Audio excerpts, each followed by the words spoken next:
San Francisco Fire Department wants you to be tsunami aware. Prepare before, survive during, and be safe after are only some of the tips we're providing during Tsunami Preparedness Week. Please take a moment to review some of the safety tips provided here and watch the safety video provided by California Office of Emergency Services attached to this video.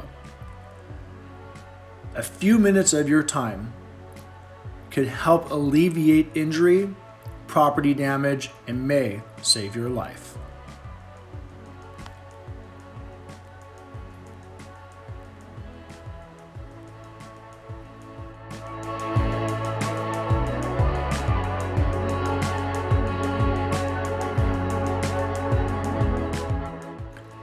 San Francisco Fire Department wants to thank the many Mission High Fire and EMS students, City College of San Francisco Fire Science students, and San Francisco firefighters who provided over 5,000 safety pamphlets along the San Francisco tsunami evacuation route this week.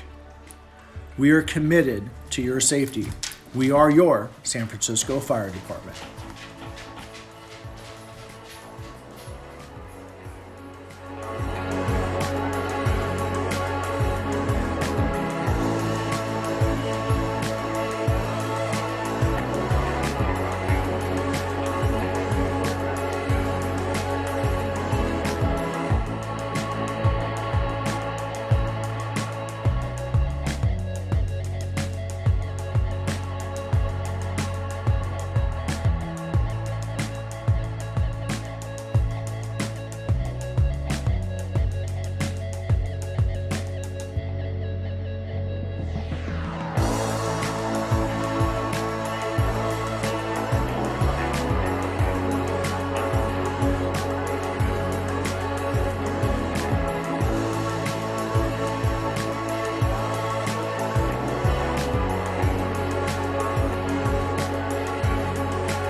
Water during a tsunami to sweep an adult person off their feet.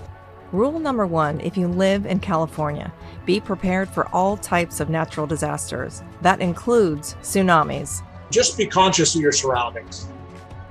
Know where you're at, know which way you need to go, know what your escape route is.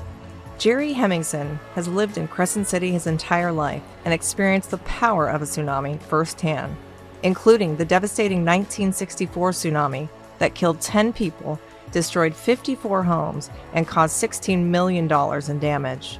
Jerry was just 11 years old. Around here, you have about 20 minutes. If you feel an earthquake, you got about 20 minutes. But tsunamis aren't always triggered by an earthquake, as we experienced this past January when an underwater volcano near the island of Tonga erupted, triggering an air shock wave that circled the globe 3 times, sending tsunami waves as far as the California coastline, nearly 5,300 miles away. Overall, it was an extremely unusual occurrence. Volcanoes are responsible for only about 5% of tsunamis. Usually those have more of a local impact. So this was really the first one that we've experienced that actually traveled across the Pacific Ocean and impacted us here on our coast. So what are the warning signs of an impending tsunami? So those include an unusual sound in the ocean, similar to a roar, something different than you would normally hear the wind waves when you go to the ocean. Or you may see the water unusually receding back, so not your normal ebb and flow of the tide. Or if they feel prolonged, strong shaking, that's another indication that a tsunami could occur. And if a tsunami is going to make landfall? Have that, know where you're at, know which way you need to go, know what your escape route is. Move away from the coast and to do so safely. So make sure that you immediately check around your area for additional hazards and make sure you move as quickly as you can away from the coast. It's also important to stay on higher ground until you get the all clear. They don't just stop. It's not like one wave comes in and goes out and then that's the end of it. Not just ours, but I think it lasted throughout the day and maybe even into the next day to where we were still getting surges. That was the 2011 tsunami that was triggered from a 9.1 earthquake near Honshu Island, Japan. resulting in 1 death and $20 million in damage to Crescent City. It oftentimes is not the wave coming in that does the damage, it's when the water recedes and goes back out. After living through 2 deadly tsunamis, Jerry's biggest piece of advice is pretty simple, but often overlooked. I would say don't go down there and get in the way like we did. We kind of got in the way. You cannot outrun a tsunami.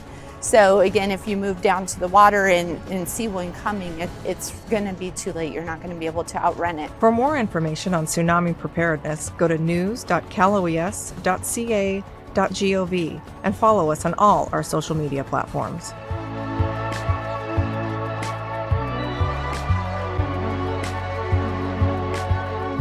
Hey everybody, Brian Garcia, meteorologist, National Weather Service, San Francisco Bay Area, Monterey Bay regions. It is Tsunami Preparedness Week this week, and that means to be prepared. And our great friends and partners in the city and county of San Francisco are trying to get everybody prepared this week for tsunamis. So the best thing to do is have a plan. Even a little simple plan is a big thing to have. So make that happen today for you and your family.